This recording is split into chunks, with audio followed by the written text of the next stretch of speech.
In his book, The Greatest Show on Earth, The Evidence for Evolution, Richard Dawkins argues that denying evolution today is comparable to denying the Holocaust.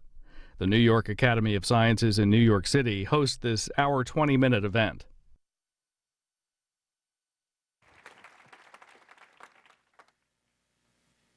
We have a war on our hands. You've just heard that more than 40% of the US population, according to Gallup, believes that the world came into existence less than 10,000 years ago. That is a quite astonishing disconnect from reality. The reality is that the world is 4.6 billion years old, and I've mentioned this calculation many times before. The equivalent of believing that the world is only 6,000 years old, which is the official biblical figure, is to believe that the distance from New York to San Francisco is less than 8 yards. That's the scale of the error that we're talking about, and it's an error that, if Gallup is to be believed, is in the minds of 44% of the American population.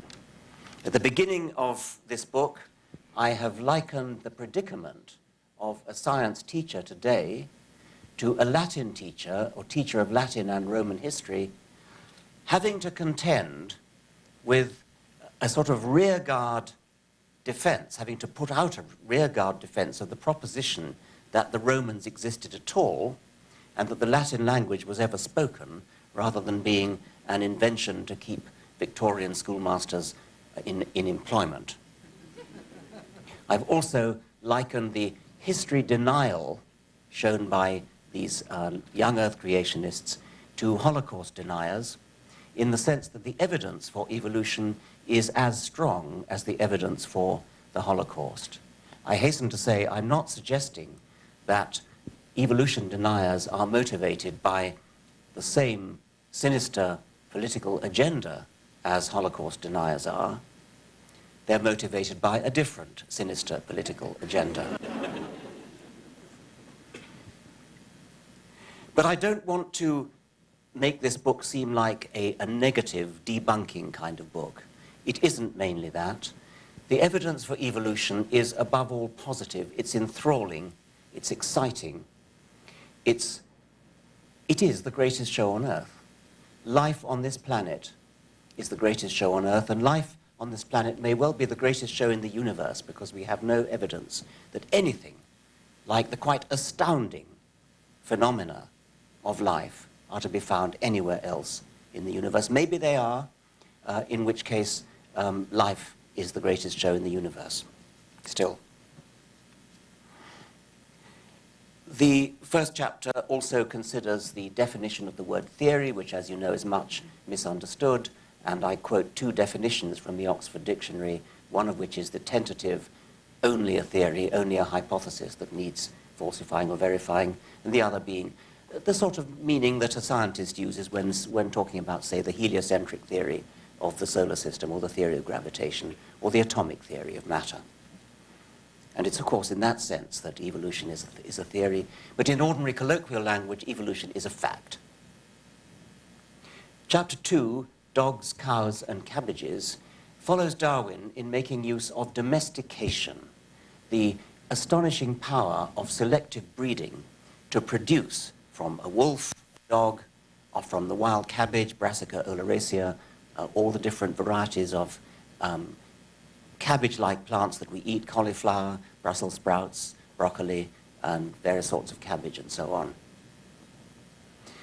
If you wanted to do an experiment to test the theory of natural selection, what would you do? Well, experiment implies human intervention. What you would do would be to administer the selective force yourself as an experimenter. In other words, you would do artificial selection, which is what humans have done inadvertently at first in breeding dogs and cabbages and pigeons and so on. And also experimentally, there are now numerous experiments where people have administered a selective pressure on populations of animals and plants and produced dramatic results, dramatic evolutionary change in a very short time, within one human lifetime. A nice example is the work of Belayev, Russian geneticist who studied silver foxes and bred them artificially for tameness. And he succeeded in breeding super tame foxes, which behaved like dogs, licked your face, wagged their tail, behaved just like dogs. What's more interesting is that after only about 30 years, he has these foxes that look like dogs. They look like collie dogs, no longer look like foxes. They've got black and white patches on their coats. They've got floppy ears. They bark like dogs. That is a curious phenomenon of traits being dragged along in the wake of other ones. He selected only for tameness, but what he got was dog-like characteristics in all sorts of other respects. That's an interesting side glance. The important point is that he produced dramatic evolutionary change in a mere 30 years. And if you can do that in 30 years, just think what could be achieved in 100 million years. It would not be artificial selection, of course, it would be natural selection. Coming on to that. Chapter 3, the Primrose Path to Macroevolution. This chapter is an exercise in seduction, starting with artificial selection, which we've just been talking about, showing the power of artificial selection. I'm trying gradually to wean the reader on to natural selection by going through a number of intermediate stages. The peahen selects the peacock in something like the same way as human breeders select Frisian cattle or white leghorn hens. Peahens, of course, don't consciously choose peacocks.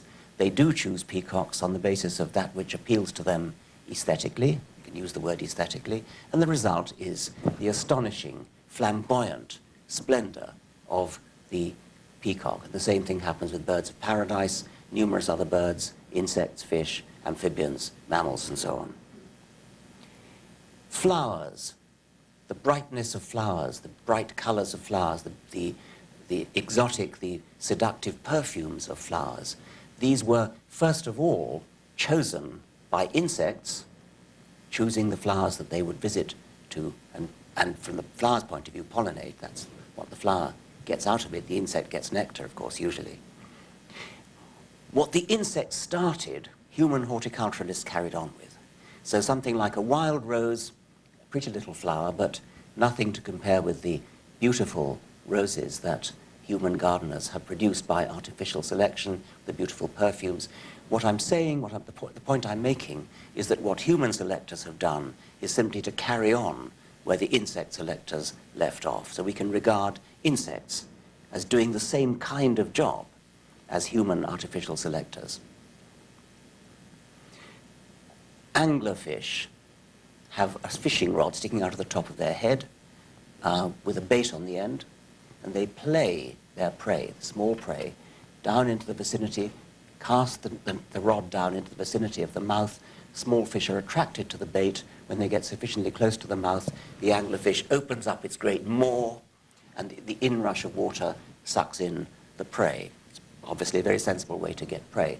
From the point of view of the victim, the prey fish, you could say that the prey fish are acting as selective breeders, selecting anglerfish for more effective bait. Now, obviously, it's not to the advantage of the prey to do that. Nevertheless, that is what they're doing. So you see how the primrose path to macroevolution, the seductive path, is working. I'm gradually moving towards natural selection. In natural selection, we've already got to natural selection, of course, but in ordinary natural selection, we generalize it and say that any variation, any genetic variation whatsoever, whether it's visible on the outside, as all the examples I've talked about so far have been, or a purely internal change, genetic change, some subtle detail of biochemistry, something that you'd never notice on the outside at all, if it contributes in any way to the survival or reproduction of the animal, that will be positively or negatively selected. We've moved now up the primrose path of seduction from artificial selection, which anybody can understand and which was understood, of course, long before Darwin, to natural selection, which only Darwin and Wallace, it could be argued anyway, really grasped. It was Darwin and Wallace who saw that the principle of artificial selection that everybody understood could be generalized to nature. Nature just means that some animals survive and some animals don't survive, for whatever reason. And that has exactly the same effect as if there was a human breeder choosing which puppies to save and which puppies to kill, which puppies to breed from, which puppies not to breed from. In order to get major macroevolutionary change, such as changing fish into mammals, you need time.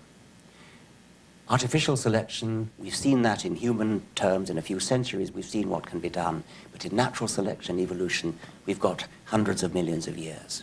We need to know how, we need to set out the evidence that we do have hundreds of millions of years. In Darwin's time, this was doubted. In Darwin's time, the senior British physicist of the day, Lord Kelvin, demonstrated to the satisfaction of himself and other physicists that the sun and the earth were only a few million years old, not long enough for evolutionary change. This worried Darwin because he was a humble man and he recognized, as many of us do, that physics is kind of the senior science. And so he never actually caved in, but it did worry him. The basis for Kelvin's miscalculation was that he, being a Victorian scientist, thought that the sun was doing combustion, was burning something. He didn't really think it was coal, but something like burning coal, in which case his calculation would have been correct. It's a nice quirk of history that it fell to Charles Darwin's son, Sir George Darwin. Charles himself was never knighted. His son, Sir George Darwin, to demonstrate to the British Association in the early 20th century that the sun, because it was a nuclear reactor, had plenty of time to have given all the time we need for evolution. What Darwin should have said to Lord Kelvin is, well, if your physics tells you that the Earth is not old enough for evolution to have taken place, then I'm sorry your physics is wrong, because the evidence from biology is overwhelming. That would have been the correct response. As it turned out, the refutation came finally from physics. My chapter mostly goes into the details of how we know how old the Earth is, how we know how old fossils are, mostly using radioactive dating. Physicists will tell us the half-life of isotopes, and these isotopes gives, for example, potassium-40 decays to argon-40 with a half-life of 1.26 billion years. At the moment when molten lava solidifies, crystals are formed, and at that moment you could say that the clock is zeroed. The potassium clock is zeroed, the argon-40 content is zero. And at any later time, if you measure the argon-40 content and the potassium-40 content and compare the two, knowing the half-life of this particular decay, you can calculate the exact moment, within ordinary limits of error, the exact moment when that crystal was formed, when that lava solidified. Fossils don't occur in igneous rock, so you have to look for igneous rock that is to be found in the vicinity of a fossil in sedimentary rock, and that's not too difficult to do, and the science of dating is now well developed, and it's how we know how old fossils are and how we know how old the Earth is, 4.6 billion years. There are other ways in which we know that as well. The next chapter, Before Our Very Eyes, I've said that mostly evolution takes a very, very long time, and there are exceptions to that. There are some cases where we see natural evolution taking place sufficiently fast that an individual scientist can study it within one scientific lifetime, a matter of decades. And I discuss a number of examples of this, but they're fairly few, these examples, compared with the evidence that we have from the massive amount of time that's been available for long-term macroevolution. And for that, I use the analogy, it's a recurrent analogy throughout the book, of a detective coming on the scene of a crime too late to be an eyewitness. And this will be the normal situation for a detective. It's not granted to many detectives to actually be eyewitnesses to a murder. They come upon the murder afterwards, and they then look at clues which remain. Fingerprints, footprints, bloodstains, all sorts of other things that are left lying around. And from this, the detective infers what must have happened. The equivalent for evolution is clues that remain, which hugely outnumber in number and strength the clues that are available to any detective in any ordinary murder mystery. So beyond reasonable doubt, which is the criterion that juries are supposed to work to, the evidence for evolution is far beyond reasonable doubt. It's just beyond all possible, conceivable, sane, sensible doubt. Chapter 6, missing link. What do you mean, missing? Creationists love the fossil record because they think it's an embarrassment to evolutionists, because they point out that there are gaps in the fossil record. Well, of course there are gaps in the fossil record. What do you expect? Would you expect every single species that's ever lived to fossilize? We're lucky to have fossils at all. If we didn't have a single fossil, if not a single corpse had ever fossilized, the evidence for evolution would be utterly secure. We don't need fossils to demonstrate evolution. It's nice that we've got them, because they tell us a lot about the history of life, but we don't need them to demonstrate that evolution is a fact. The evidence comes from other sources. The biggest gap, and the one that creationists love best of all, is the gap before the Cambrian era, just over 500 million years ago.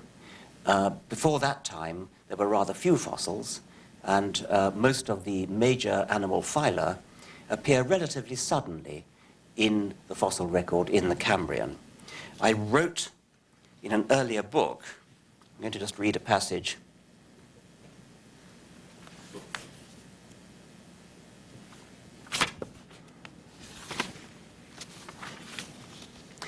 Yes, in The Blind Watchmaker in 1986, I wrote, "The Cambrian shows us a substantial number of major animal phyla already in an advanced state of evolution the very first time they appear. It is as though they were just planted there without any evolutionary history." You can see how naive I was in 1986 not to realize how shamelessly that would be quote mined. It's as though they were just planted there without any evolutionary history. Needless to say, this appearance of sudden planting has delighted creationists. I was savvy enough to realize that they would like that. I decided to search the World Wide Web for that sentence. It is as though they were just planted there without any evolutionary history, to see how many hits I got. And I obtained no fewer than 1,250 hits for that sentence. Well, you need a control, if you're a scientist, to compare that with, otherwise you don't know what you expect to get, how many hits you'd expect to get from a sentence like that. So I looked at the very next sentence from The Blind Watchmaker, which was, "Evolutionists of all stripes believe, however, that this really does represent a very large gap in the fossil record." The number of hits I obtained for that, as compared to the 1,250 for the first quote, the number of hits I obtained for the second quote was 63. The ratio of 1,250 to 63 is 19.8, and I call that ratio the quote mining index. The quote mining index is also very high for the famous quote from Darwin, where he talks about the eye and says something like, "To suppose that the eye, with all its," and he goes into detailed sentence about all the highly complicated ways in which eyes are adapted and adjusted and do self-focusing and self-stopping down. He says, "To suppose that the eye could have been formed by numerous small incremental changes seems absurd in the highest degree." He then, of course, goes on, but that's where the quote stops. And they miss out Darwin's immediately following explanation for how actually, although it seems absurd, it's not absurd. And once again, we have a very high quote mining index, the ratio. I've done it for that too. The ratio of the number of hits for the two quotes is also very high. Well, before leaving the Cambrian explosion, I just want to make one more point. There are modern animals, for example, flatworms, the great phylum Platyhelminthes, which includes tapeworms and flukes, and free-living Turbellaria, which are beautiful animals, they're delightful animals, often very brightly colored, very ubiquitous, very common, enormously common. There are more species than there are of mammals, for example. Not a single fossil of a platyhelminth has ever been found, or authentically found. In other words, we have here a major modern phylum which has no fossil history at all. It is as though it were planted here yesterday. So you see how illogical it is to say that because there are no fossils before a certain point, therefore there were no animals. There are all sorts of reasons why an animal doesn't fossil. It may be too small. It may be that it doesn't have hard skeletal parts. That's the case for the flatworms, for example.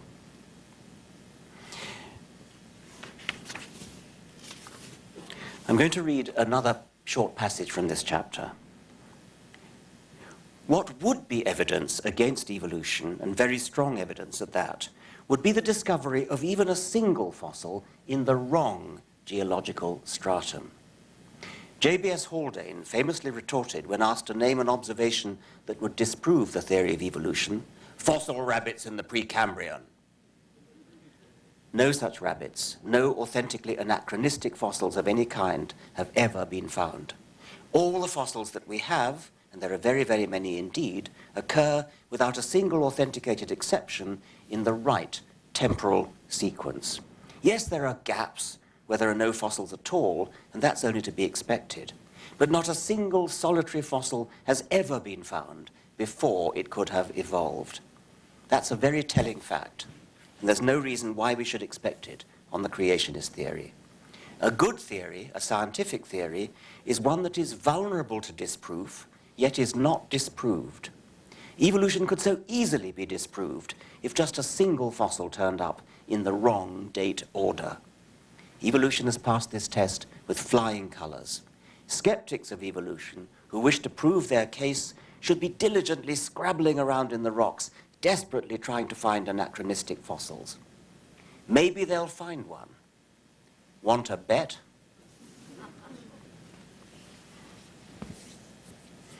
The next chapter carries on the theme of fossils into human fossils. It's called Missing Persons, Missing No Longer. And I'm going to read just a little bit about the type specimen of Australopithecus Africanus, which is the so-called Taung child. Australopithecus was the genus that almost certainly preceded our own genus Homo in our evolutionary ancestry. In other words, we're almost certainly descended from members of the genus Australopithecus, although it may not be any one of the species that have so far been named. The first Australopithecine to be discovered, and the type specimen of the genus, was the so-called Taung child. At the age of 3½, the Taung child was eaten by an eagle. The evidence is that damage marks to the eye sockets of the fossil are identical to marks made by modern eagles on modern monkeys as they rip out their eyes. Poor little Taung child, shrieking on the wind as you were borne aloft by the aquiline fury, you would have found no comfort in your destined fame 2.5 million years on as the type specimen of Australopithecus Africanus. Poor Taung mother, weeping in the Pliocene. I want at this point to raise a point of terminology which I think is extremely relevant. The Taung child, I said, was the type specimen of Australopithecus africanus. That means it's the specimen that was first discovered and described and to which people refer when they have a new specimen and they want to know, does it belong to this species or not? So each new fossil, or new animal indeed, that's discovered is always given a Linnaean binomial name, a specific name preceded by a generic name, like Homo sapiens, Australopithecus Africanus, or whatever it is. When a fossil is actually intermediate between two species or two genera, and on the evolutionary view, there must be such fossils, we are not allowed by our conventions of nomenclature to give it an intermediate name. There's no machinery in language to give a name that is intermediate between, say, Australopithecus afarensis and Homo habilis.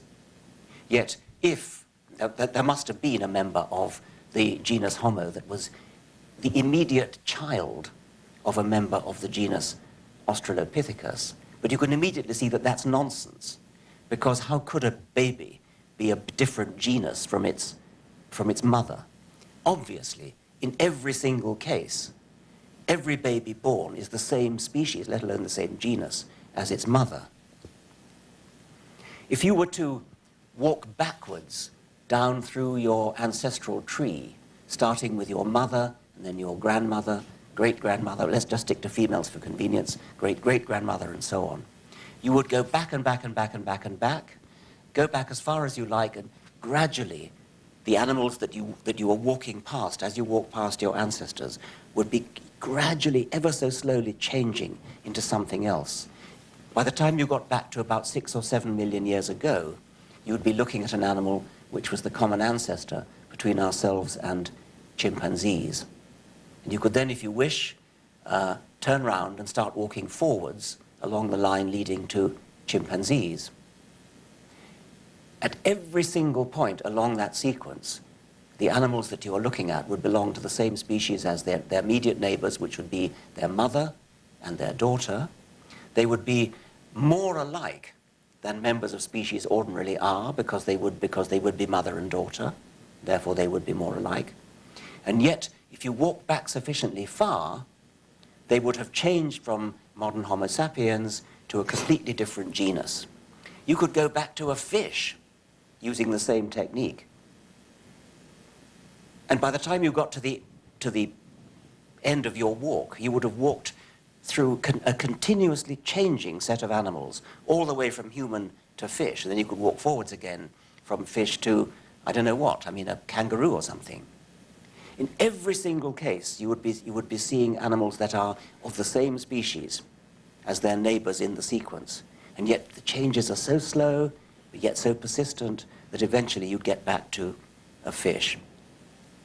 It's not all that surprising, because after all, when a baby turns into an adult, you don't suddenly say, aha, it ceased to be a baby, it's now turned into a child. And then, aha, it ceased to be a child, it's now become an adult. It happens so gradually, you don't notice the change. We're like a flea sitting on the hour hand of a watch. You can't see it moving. It moves so slowly that you don't see it. Now, in spite of that, we do force upon every fossil that we find, by convention, the binomial name, either, say, Australopithecus afarensis or Homo habilis. And that's meat and drink to creationists, because whenever a fossil's found, it's either an ape or a human. We don't have a name for an intermediate.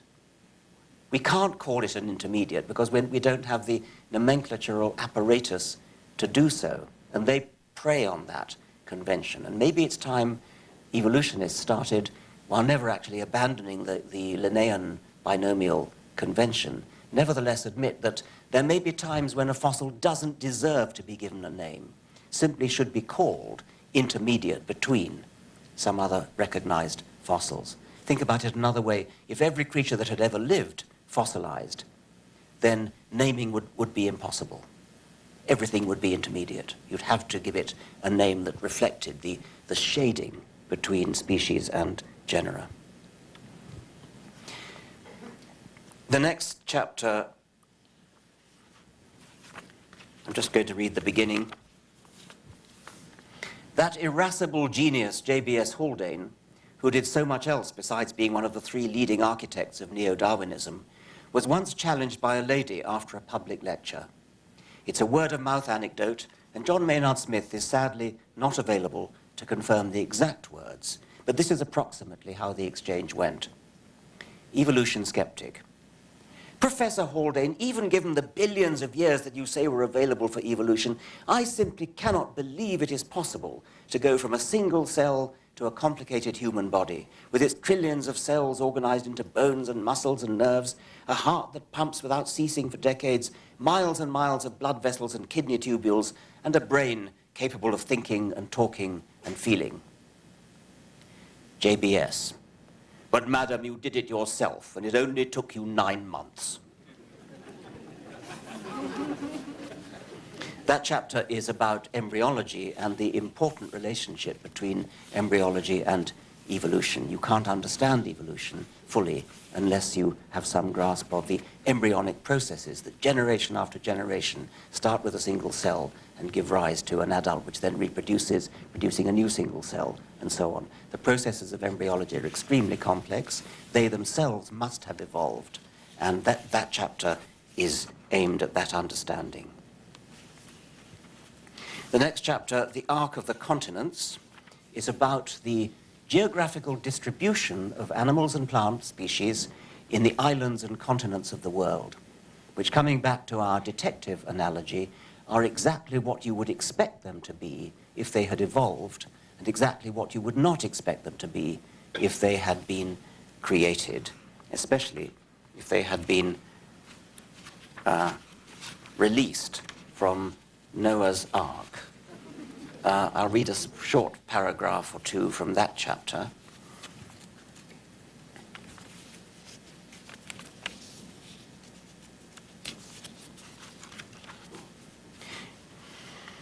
It is almost too ridiculous to mention it, but I'm afraid I have to because of the more than 40% of the American population who, as I lamented in chapter 1, accept the Bible literally. Think what the geographical distribution of animals should look like if they'd all dispersed from Noah's Ark. Shouldn't there be some sort of law of decreasing species diversity as we move away from an epicenter, perhaps Mount Ararat? I don't need to tell you that is not what we see. Why would all those marsupials, ranging from tiny pouched mice through koalas and bilbies to giant kangaroos and diprotodonts, why would all those marsupials, but no placentals at all, have migrated en masse from Mount Ararat to Australia? Which route did they take? And why did not a single member of their straggling caravan pause on the way and settle in India, perhaps, or China, or some haven along the Great Silk Road? Why did the entire order Edentata, all 20 species of armadillo, including the extinct giant armadillo, all 6 species of sloth, including extinct giant sloths, and all 4 species of anteater, troop off unerringly for South America, leaving not a rack behind, leaving no hide nor hair nor armor plate of settlers somewhere along the way? Why did all the penguins undertake the long waddle south to the Antarctic, not a single one to the equally hospitable Arctic? Once again, I'm sorry to take a sledgehammer to so small and fragile a nut, but I have to do so. I have to do so because more than 40% of the American people believe literally in the story of Noah's Ark. We should be able to ignore them and get on with our science, but we can't afford to because they control school boards. They homeschool their children to deprive them of access to proper science teachers. And they include many members of the United States Congress, some state governors, and even presidential and vice presidential candidates. They have the money and the power to build institutions, universities, even a museum where children ride life-size mechanical models of dinosaurs with saddles, which they're solemnly told coexisted with humans. We can't afford to be snooty in Britain about that. 28% of the British population get their science from the Flintstones as well, believing that humans coexisted with dinosaurs. The next chapter, The Tree of Cousinship. Here I think we come to perhaps the most powerful evidence of all for evolution, looking at the enormous numbers of modern species that there are and comparing them systematically. Darwin was able to do this with anatomy, skeletons, for example. He was able to see that the hand of a man and the wing of a bat are directly homologous. A bat's wing is enormously long, splayed out fingers, with webbing stretched between the fingers. A horse's hoof is the same hand where, of the 5 fingers, only the middle one remains, and the horse walks on the middle finger and the middle toe, and the hoof is the nail. And you can see that, you can see it in the fossil record, how the number of fingers diminished, and there are occasional freak horses which are born with 3 toes, showing an intermediate stage. But that was the limit of what was possible in Darwin's time. You could compare anatomy and show very, very convincingly that it fell on a family tree. Nowadays, you can do the same thing with molecules, with genes molecularly analyzed. And the sheer amount of information available is multiplied many orders of magnitude. Because the genetic code is universal, all creatures have the same machine code, the same code whereby triplets of DNA are rendered into amino acids. You can directly compare the same gene in one animal with the same gene in another animal. You know it's the same gene. It's got essentially the same sequence with minor differences. There's a letter different here, a letter different there, a letter different there.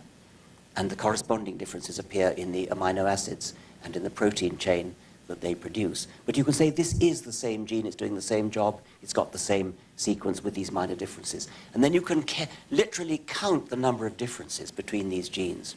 It's not a case of saying, oh, this limb looks a bit like that limb. You are literally comparing alternative texts, just like alternative versions of the book of Isaiah or something, where you just count the number of differences that there are between chapters, between letters, between sentences, words.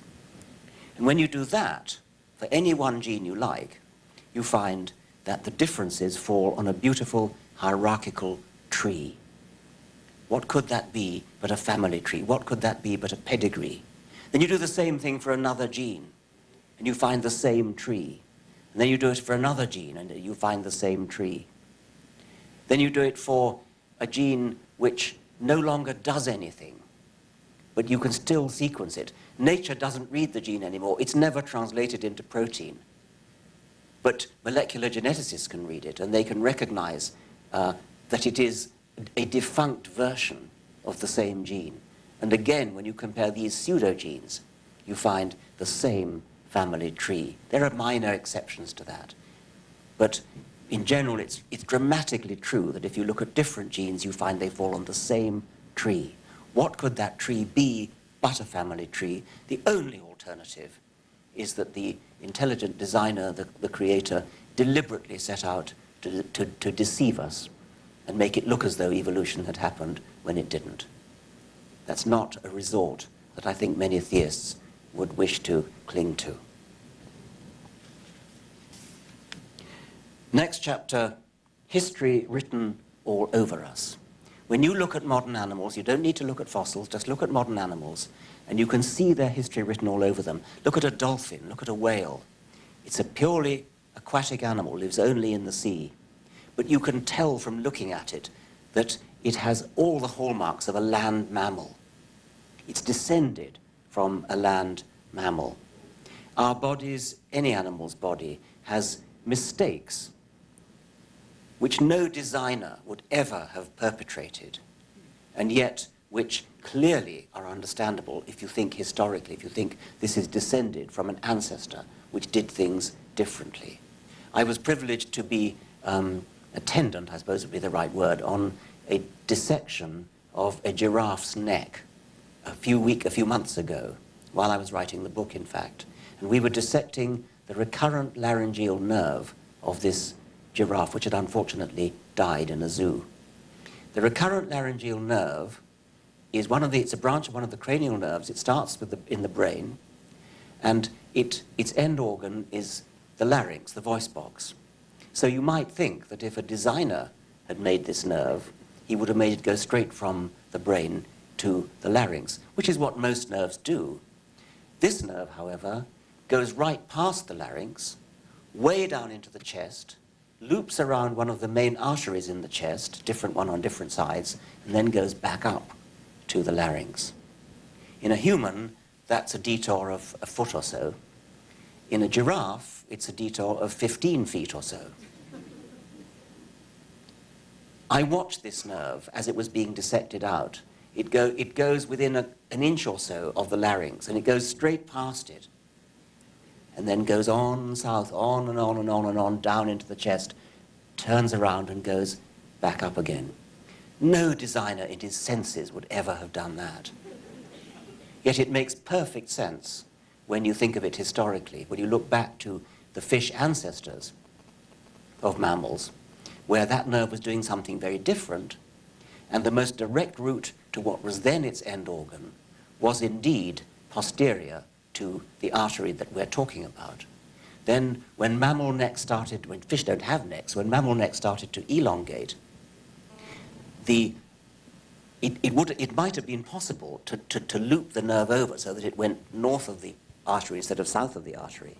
But in fact what happened was that it just stayed elongating as the neck lengthened. The marginal cost of elongating the detour was so slight compared to the enormous cost of what probably would have been an enormous cost of changing the embryonic processes in order to completely reroute the nerve into what would be a more economical way of doing it. The marginal cost was slight, just another millimeter. What's another millimeter? Evolution happens gradually, just elongate it a bit more. Human designers, intelligent designers of all kinds, go back to the drawing board when they've got a new design. When the jet engine, when the jet plane was invented, when the jet engine was invented, the designer of the first jet engine started with a clean drawing board. He didn't start with a propeller engine and then modify it rivet by rivet, screw by screw, nut by nut, which is the equivalent of the way evolution has to work. Imagine what a jet plane would look like if it was a gradually step-by-step modified propeller plane. That's the limitation under which evolution is working. Given that, it's amazing that animals work so well. The reason they work so well is despite these bodges, these bungles, as we would look at, as an engineer would call them, evolution, natural selection is a brilliant tinkerer that comes along afterwards and makes corrections after the event. So, for example, with the vertebrate retina in the eye, which is back to front, once again, what an atrocious piece of bad design that is. The photocells that are detecting the light are facing backwards, and the wires that connect them to the brain are in front, in the way of the light, and they have to dive through the retina in the so-called blind spot. What designer would ever have done that? Yet we see very well, because natural selection makes up for the initial bodge by superb tinkering of detail, which means that we end up seeing very well.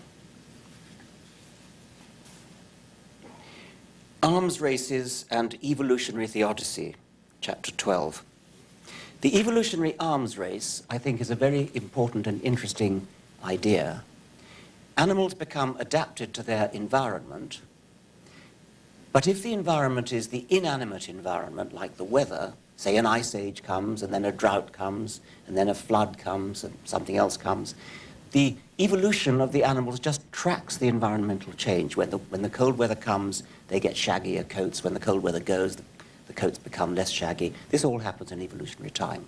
But what if it's not the weather we're talking about, but predators? Predators are actually getting better at being predators because they're evolving too. On the other side, prey animals are getting better at getting away from predators. And so unlike the weather, which is maybe unpleasant, but it's not deliberately out to get you, predators are. And prey animals are deliberately out to get away from you. And they're getting better at it. And so in evolutionary time, we see an arms race where the predators get a bit faster at running, and the prey animals have to get a bit faster, and the predators get faster, and it goes on escalating until now you see superb feats of speed by cheetahs and leopards on the one side, and by gazelles, antelopes, zebras, American antelopes on the other hand, on the other side. And when you look at any beautifully designed, apparently designed piece of biological machinery, like an eye or a knee joint, a fast-running leg, an efficiently pumping heart that goes on for a long time. What you're looking at is the end product of an evolutionary arms race, of several evolutionary arms races, run in evolutionary time, not to be confused with the race that's run in real time between an individual leopard and an individual antelope. So the arms race is a race to improve the equipment for survival. And this is an economical shift. It's got to be an economic shift into the weaponry of the arms race, whether it's long-running legs or sharp teeth or keen eyes or whatever it is, from something else in the economy of the body, because the body is a very thrifty economy, has to be, like, for example, making milk. If only the leopards and the antelopes could come to some kind of trades union agreement that they're not going to, that say the antelopes are going to send a tithe of their number to be eaten each year, then neither side would have to develop fast-running limbs at all. They could just get on with the business of reproduction. Everybody would be better off, but of course that's not how evolution works. Evolution works at the individual level. I'm going to read a little bit about arms races.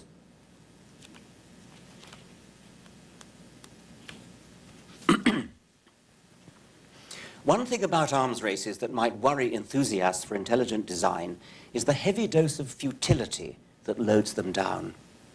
If we're going to postulate a designer of the cheetah, he has evidently put every ounce of his designing expertise into the task of perfecting a superlative killer.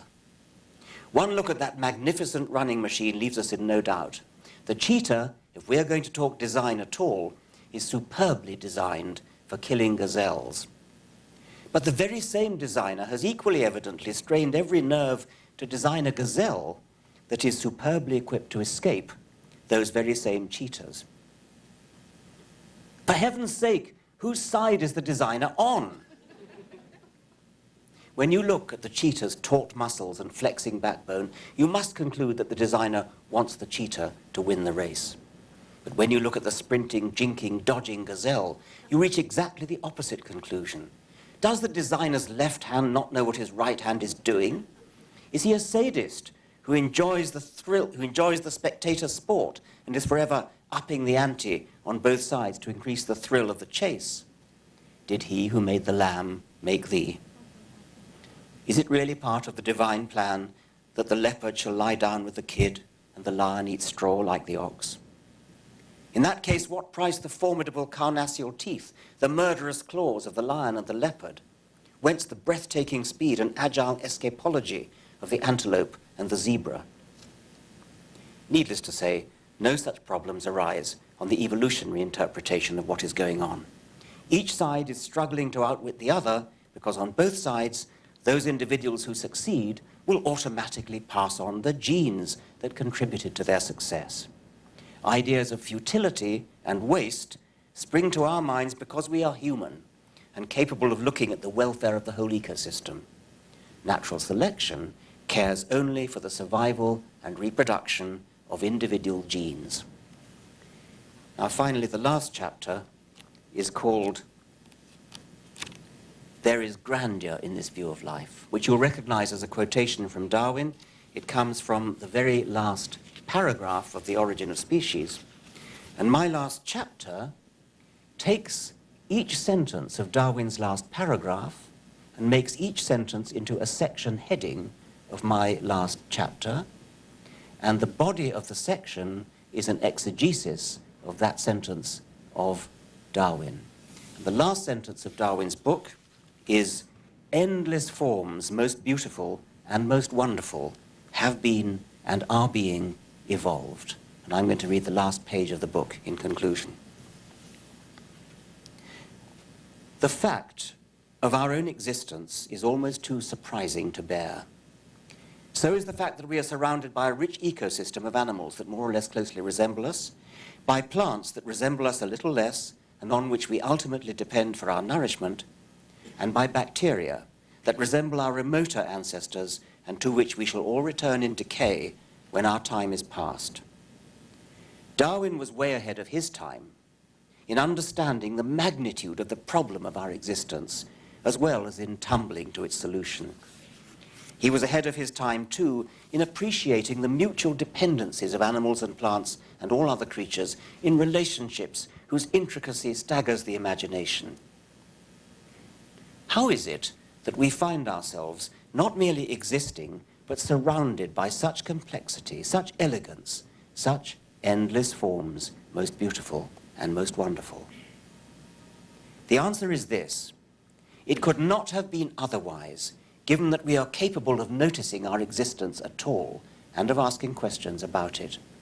It is no accident, as cosmologists point out to us, that we see stars in our sky. There may be universes without stars in them, universes whose physical laws and constants leave the primordial hydrogen evenly spread and not concentrated into stars. But nobody is observing those universes, because entities capable of observing anything cannot evolve without stars. Not only does life need at least one star to provide energy, stars are also the furnaces in which the majority of the chemical elements are forged, and you can't have life without a rich chemistry. We could go through the laws of physics one by one and say the same thing of all of them. It is no accident that we see ... The same is true of biology. It is no accident that we see green almost wherever we look. It is no accident that we find ourselves perched on one tiny twig in the midst of a blossoming and flourishing tree of life. No accident that we are surrounded by millions of other species, eating, growing, rotting, swimming, flying, walking, burrowing, stalking, chasing, fleeing, outpacing, outwitting. Without green plants to outnumber us at least 10 to 1, there would be no energy to power us. Without the ever-escalating arms races between predators and prey, parasites and hosts, without Darwin's war of nature, without his famine and death, there would be no nervous systems capable of seeing anything at all, let alone of appreciating and understanding it. We are surrounded by endless forms, most beautiful and most wonderful, and it is no accident, but the direct consequence of evolution by non-random natural selection, the only game in town, the greatest show on earth. Thank you very much.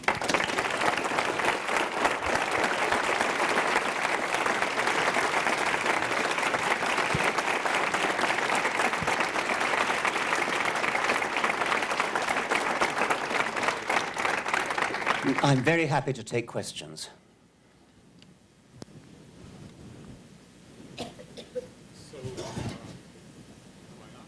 I think that this mic needs turning on. No? Yes. Yeah, okay.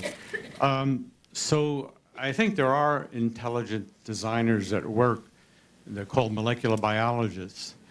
And I was wondering what you think the implications are for the course of evolution of our ability to modify plants and animals and us eventually. Intelligent designers have been around for a long time, of course, long before molecular biologists, because it was intelligent designers who made Brussels sprouts and Pekingeses and domestic roses. So all that's new is that instead of only having control over the selection part of the Darwinian process, we now have control over the mutation part as well. We can cause genetic changes, whereas before we simply had to wait for them to happen. So that is a big difference, and it is already having dramatic impacts on our control over the evolutionary process. But we've had a fairly good control over it for a long time, starting with inadvertent control and moving on to the more systematic and deliberate control of scientific agriculture and horticulture and plant and animal breeding. Cool. A lot of scientific innovations have led to a better understanding of anomalies and discrepancies. For example, the general relativity finally explained the discrepancies. Is that mic on? Yep. Oh, sorry, I'm not close enough, sorry. I will start again. A lot of scientific innovations have led to a better understanding of anomalies and discrepancies. For example, the general theory of relativity led to a better understanding of the discrepancies of Mercury's orbit. We have plenty of anomalies left in science, such as dark matter, dark energy, the pioneer anomaly, lucid theory of everything, that kind of stuff. What discrepancies do you think would lead to, if we investigated them more, would lead to a better understanding of evolution? Yeah, that's a very interesting question. I think that particular model of the history of science works very well for physics. It's not easy to see quite how it would work in evolutionary science. I suppose you might say that the theory of punctuated equilibrium could be regarded as an example of that, where the discrepancies that were observed were apparent departures from the expectation of gradualness towards the view that the apparent gaps in the fossil record might not be the actual gaps. It might actually really represent a genuine punctuation event. I don't favour that theory as much as some people do. I think it probably works in some cases. Anyway, I don't need to go into that now. That might be one possible example. There probably might be others. I'd need to think about that. Thank you. Thank you. Thank you for an engaging talk. Darwin considered changing the term natural selection to natural preservation. I believe I read in a letter of his. What would be the implication to the greatest show on earth with the concept of natural preservation over selection? Darwin was worried, and Wallace was even more worried, by the implications of the word selection, which seemed to many people to imply deliberate selection. I mean, the word selection, I think that was the problem. And this was why Wallace urged Darwin to adopt Spencer's term, survival of the fittest, which again is like natural preservation. It conveys a more passive view of the process. Wallace said that to him and to Darwin himself, the idea of natural selection was as plain as daylight. But to many people it was not, and to many people, and it's undoubtedly true that in Victorian times, people did think that there had to be some kind of selector. They just couldn't quite grasp the idea that it really was just preservation. It really was just the survival of the fittest. I'm not sure that many people have that problem now. I think people have other problems now. Survival of the fittest gave rise to all sorts of other confusions, which I think are even greater than the confusions that the Victorians saw in natural selection. Hi. Do you think life has a natural tendency to get more complex with time, or it's just random, like if we all go extinct in 100 million years, another intelligent species will show up, or... Right. I don't think it'd be right to talk about an intrinsic tendency to get more complex. It probably is true that natural selection under the right conditions, and I think especially of arms races, will make things get more complex. There's no law that it has to get more complex. Parasites are the famous case where they tend to get less complex. So there's no drive to become more complex. There's no urge to become more complex. But when you have predators chasing prey and prey running away from predators, then you tend to get more complexity to a prodigious extent. I mean, the complexity of a mammal, or indeed a bird or a reptile, is gigantic. And I think you can largely put that down to competitive arms races with enemies. But it's not an internal drive to get more complex. Evolution and natural selection seem so elegantly simple, especially when compared to relativity or quantum theory. So I'm wondering if you're ever surprised that it took until the 19th century for the theory. It surprises me hugely. I mean, when I compare what Darwin achieved to what Newton achieved 2 centuries earlier, it seems to me that what Darwin achieved should have been a doddle compared to what Newton achieved. And yet it took 2 centuries longer. And I've often wondered what it was that made it so difficult to get it. You certainly don't need to be a mathematician to get it. It came independently to 2 English travelling naturalists. It evaded great thinking philosophers and mathematicians down the ages. Anybody could have thought of the idea from an armchair from the time of the Greeks onwards. They never did, or not properly. Ernst Mayr, who died only a couple of years ago at the age of 100, thought that the stumbling block was what he called essentialism, philosophical term, which conveys the idea that animals and plants have a kind of essential, have an essence, which is as fixed and unalterable as, for example, the essence of a triangle. It comes from the Greeks, who were geometers at heart, and a triangle is a figure with a fixed definition. A triangle is a triangle is a triangle. It's a polygon with 3 sides. And people seem to see rabbits and rhinoceroses as though they were triangles, incapable of changing into anything else. It's not clear to me why they should have thought that, but that's Meyer's diagnosis, that people could see how you could get kind of minor changes within rabbit kind, but the idea of extrapolating those minor changes until a rabbit turned into something quite different, you no longer call a rabbit. Even a fish turning into a human after a sufficient length of time, that seemed to be beyond people. Maybe because the sheer time it takes is greater than people can grasp. We're so used to the idea that rabbits are rabbits that we don't live long enough to see them turn into anything else. But it's a real mystery why the achievement of Darwin, which seems so simple, took so much longer. Or maybe it was that the achievement of Darwin, which was to show that you can get from, without any design at all, that you can produce structures so complex that it seems like utter and complete common sense they must have had a designer. Maybe that is so far from common sense that people who had the intellect to do what Darwin did, it just wouldn't have even occurred to them to even doubt the possibility that something as complicated as a brain or an eye or a heart could have had no designer. Excuse me. So lateral gene transfer challenges your ideas that all genes in the same organism have the same evolutionary history. And creationists have been using this to say, well, since we can't know the true tree of life, that obviously something's wrong. And I'd wonder if you could address that and when you were going to address that in a book of yours. There was an issue of New Scientist which appeared earlier this year with the dramatic headline, "Darwin was wrong." You can imagine how the creationists used that. It turned out, if you actually read the article, that it was nothing to do with Darwin being wrong. What it was about was lateral gene transfer. What it was about was that in some organisms, almost all of them, microorganisms, bacteria, genes move sideways. They don't stay in longitudinal lineages like they do in mammals and birds and most of the larger creatures that Darwin himself was familiar with. Now, it is true that if you look at bacteria, you no longer get the nice simple rule that says every gene comes down from parents, grandparents, great-grandparents, great-great-grandparents, and so on.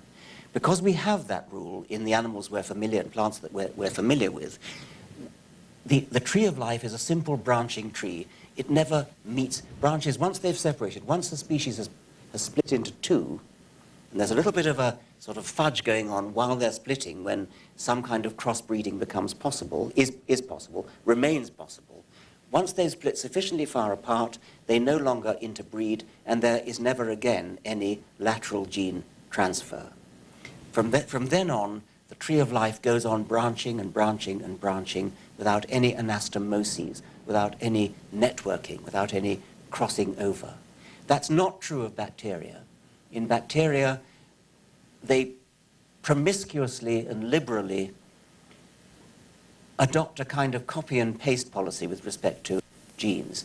Bits of genome are just simply copied from one bacterium and pasted into another one with abandon. And so it's true that at the root of the tree of life, where we have bacteria, it's, as I think Dan Dennett said, it's more like a banyan tree than an oak tree. It's got a massively crossing gene transfer. So you've got to do a special trick when you get to the bacteria. You no longer think of individuals as gene machines that are struggling to pass on their genes longitudinally down through the generations. However, the idea of the selfish gene still works a treat. The selfish gene is simply trying to maximize its own propagation into the future. And if it can do it by copying and pasting itself into another bacterium, so much the better. So not only was Darwin not wrong, because Darwin didn't know about bacteria, Dawkins wasn't wrong, because at the level of the selfish gene, this is a happy hunting ground for selfish genes, is dashing around from bacterium to bacterium like quicksilver. That's wonderful stuff for the selfish gene. Yeah, I have 100 questions, but I just limited to one. So I read the New York Times review of your book by Nicholas Wade, and he actually took you to task. It was largely a positive review, but he took you to task for asserting that evolution is a fact. And as a technical point, he made an argument that it's a theory, and then actually accused you of having a, I'm not sure if I get this right, but I think it's a lack of appreciation for the cognitive nature of science. Yeah. Which is, I was insulted yes. for you, but yes. I'm not even sure what it yes. is. So. Nicholas Wade was, I have to say, very unfairly treated by the commenters to my website, richarddawkins.net, where we posted this. He really got a bit of a drubbing there. I think it boils down to the difference between what philosophers of science say, where you wouldn't wish to say that anything was a fact. I mean, you would wish to say that everything that we ordinarily call a fact is just a hypothesis that hasn't been disproved. So it is not a fact that the world is round and not flat. It is a hypothesis that has never been disproved. Now, as Stephen Jay Gould said, there does come a point where that kind of kowtowing to philosophy of science needs to sort of merge into a bit of common sense. And the way he put it was, there comes a point where it becomes simply perverse to say, well, we're still waiting to see if this hypothesis is going to be disproved. The hypothesis that the world is round and not flat is never going to be disproved. And the same, I would maintain, is true of evolution. So while it's right to say that philosophers of science would prefer not to use the word fact, because the word theory is so wantonly misunderstood by lay people, egged on and abetted by creationist propaganda, we are better off using a word that ordinary lay people understand, such as fact, because we're using the word fact in exactly the same way as, for example, a court of law would use the word fact.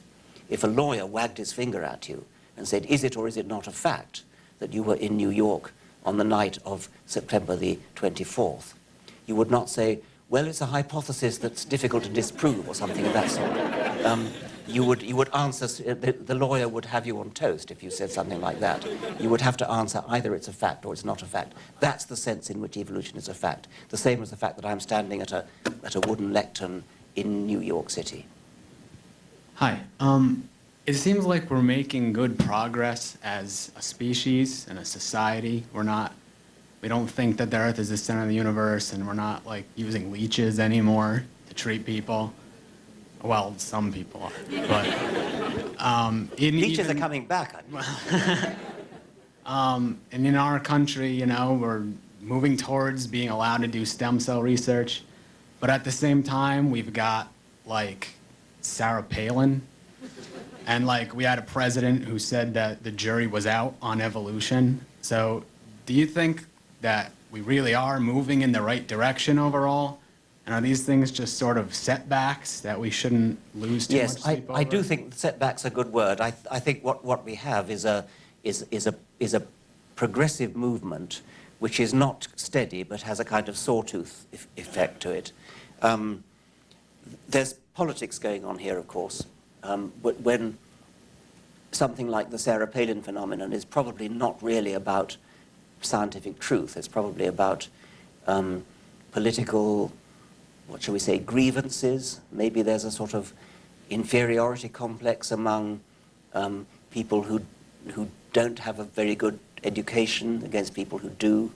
I suspect there may be something like that going on here. But I am enormously encouraged as I go around the country, and I tend to make a point of going to places not like New York. I mean, I tend to go to places which are the so-called Bible Belt. And I'm hugely heartened by the warmth of the reception that I get in places like Oklahoma and Kansas and Alabama, great big crowds cheering. And I think it's because they feel beleaguered. I think it's because they find that somebody coming in from the outside who can say what he likes because he's flying out of the next plane. And yet they hear somebody articulating what they feel, but perhaps are intimidated from saying because they don't want to be ostracized at the golf club or whatever it might be. And people say that to me in the book signing queue over and over again. They thank me for coming. They say, thank you for coming to Kansas.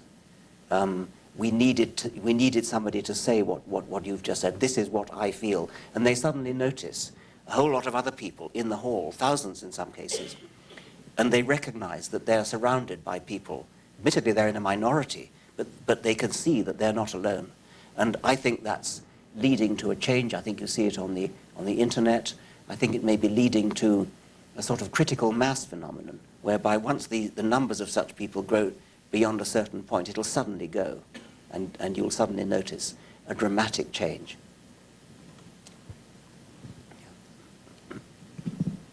This is less of a biological question, more of a philosophical one, but I think there's a biological slant to it. So do you subscribe to the theory of determinism, or do you think there's any biological evidence that indicates free will in humans or animals?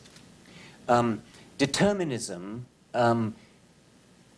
in the philosophical sense of whether every event that happens in the universe, indeed, is determined and in principle predictable from earlier events, is not a question which a biologist needs to answer separately from philosophy or physics. This is a more general question.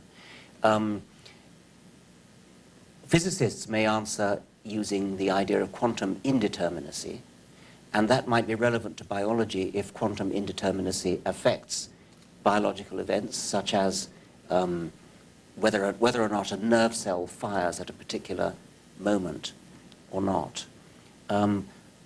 I don't have the expertise as a philosopher to say whether it is right that all events in the universe are predetermined by other events, and certainly being a biologist doesn't give one any right to make such a thing.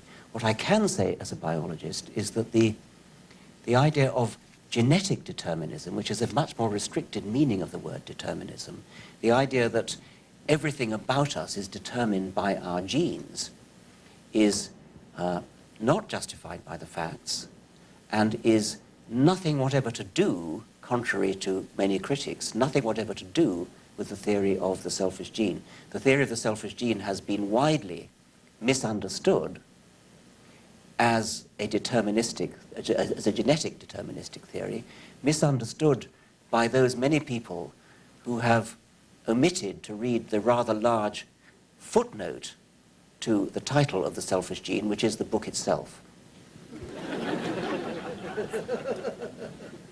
Hi, Dr. Dawkins. That was a great talk.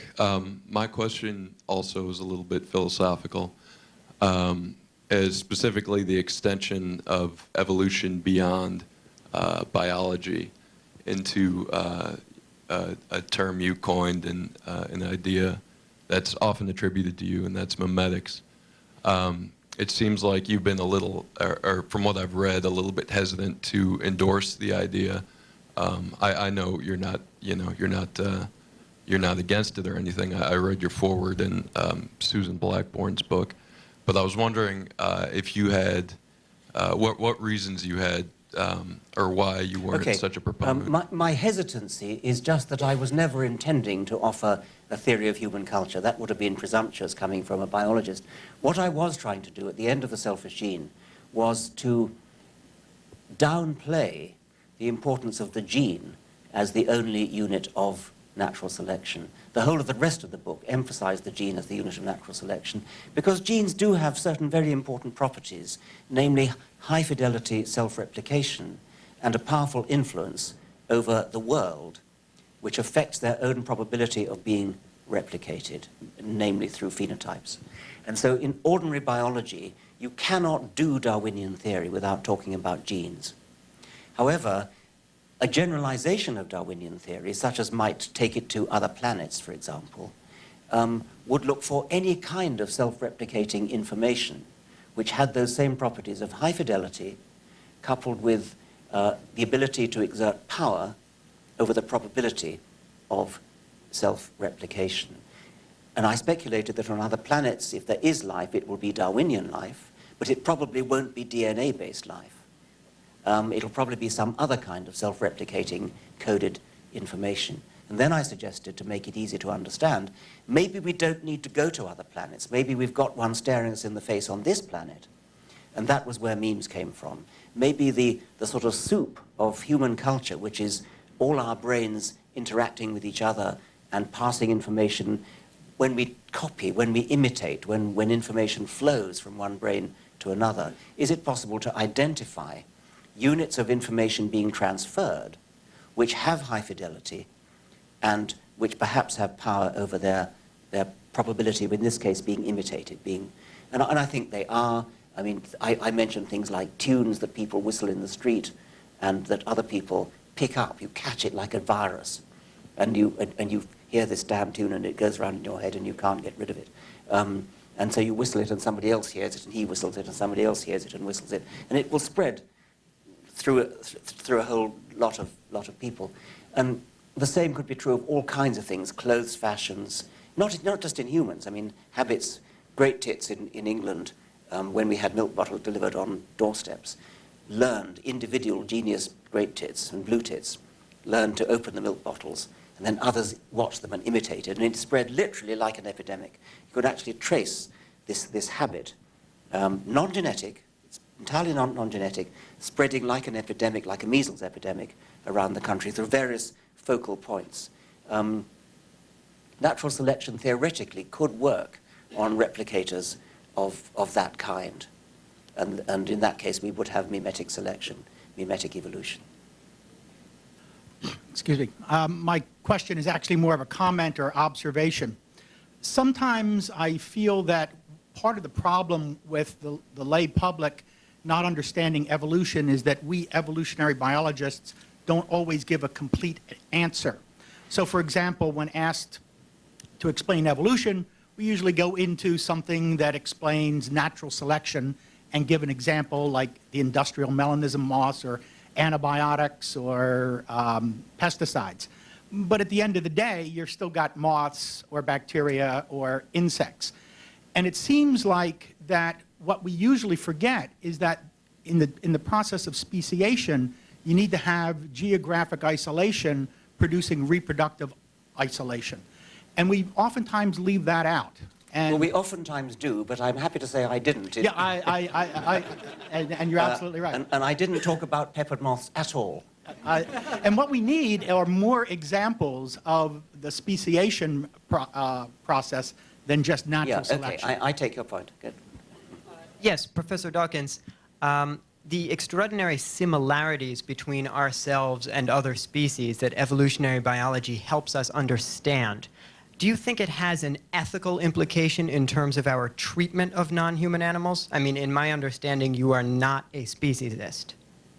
I think it does have ethical implications. If you think about the way in which we give special treatment to humans, for example, in the case of abortion, human fetuses are treated as babies. And a lot of people think that it's murder to abort a human fetus, whereas they quite happily go and eat a cow, which of course has much more capacity to suffer than any human fetus does. Now, evolution immediately has an impact on this debate, because if you think going backwards through evolution, at some point we are connected to cows. I mean, I just did it, I did it earlier, but you could do it for any pair of animals you like. Chimpanzees, which are pretty close to us, are not given anything like the same ethical, moral, legal protection as humans are. What would we do? What would those speciesists do if a live specimen of Lucy, of Australopithecus afarensis, were to be discovered? Would we have, and suppose all intermediates were available, suppose there were discovered relict populations in the forests of Africa between humans and chimpanzees all the way up to the hairpin and back down again, so close to each other that it would be possible for a human to interbreed with an intermediate who could interbreed with the next intermediate, who could interbreed with the next, and so on, who could finally interbreed with a chimpanzee. How would you police, how would you decide on the ethical discrimination between humans and chimpanzees? Would we have South African-style apartheid courts to decide whether Lucy passes for human, for example? Immediately, now, it's a fortunate, from my point of view, fortunate accident that those intermediates are all now extinct. But if they weren't extinct, we couldn't do the sort of speciesist discrimination that we do, and that fact that they might not be extinct should immediately give uneasiness. It's a pure accident that they're extinct. We ought to be able to do something about our morals and our ethics, taking account of the fact that they might not have been extinct. It shouldn't, this major ethical distinction should not depend upon the mere accident of extinction. Hi, Dr. Dawkins. I'm a big fan. I have, most of the elders in my family are like myself, devout Christians. How do I, and they also don't really believe in evolution, how do I convince them to read your book, or at least consider evolution, without making a personal attack on their faith? It shouldn't seem like a personal, I mean, it's not only a personal attack on their faith. A personal attack on somebody's faith is often interpreted as a personal attack on them. It has a deep emotional wounding effect.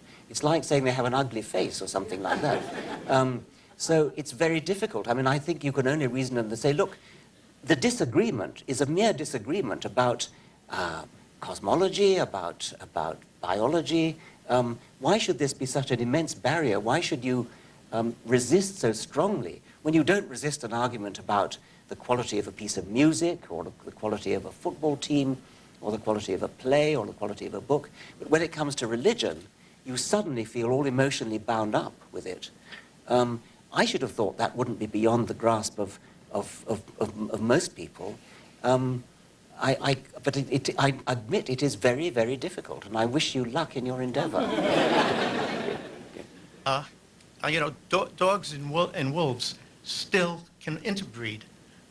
Looking back at the point of bifurcation in the development of new species, all the species that are defined as species lose the ability to interbreed. So is there some sort of a common process in all of life that says once you reach a certain point, you can't interbreed anymore? Yes, it happens first when the chromosomes of the two, if you take a hybrid, like say a hybrid between a donkey and a horse, a mule or a hinny, the chromosome, the genes can still work to produce an animal, and a mule is a perfectly strong and fit animal. But when it comes to make sperms or eggs, the chromosomes need to come together in order to perform the process of meiosis. And if there's a sufficient difference between the chromosomes, as there is between horses and donkeys, then the chromosomes can't come together in meiosis, and so the animal cannot make gametes. It can't make viable sperms or eggs. That's the first thing that happens. The later thing that happens is that the animals don't even want to mate with each other because they look too different or smell too different. So it is a gradual process. It doesn't, there's a sudden curtain comes down. It says, right, you're now a separate species, you can't interbreed. What happens is it's usually in geographical isolation. The ancestors of horses and donkeys would have been split by some kind of geographical barrier, and they would have drifted apart, or maybe been selected apart, sufficiently far that when they met again, they either didn't want to breed again or couldn't breed again, interbreed again, and that's the point where biologists come along and say, okay, they're now a different species. It is a gradual process, but once it's happened, it's never reversed. I think that we... Thank you very much, Dr. Dawkins.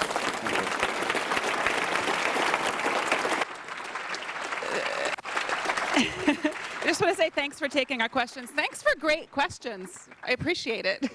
And keeping the time. Richard Dawkins is a professor at Oxford University.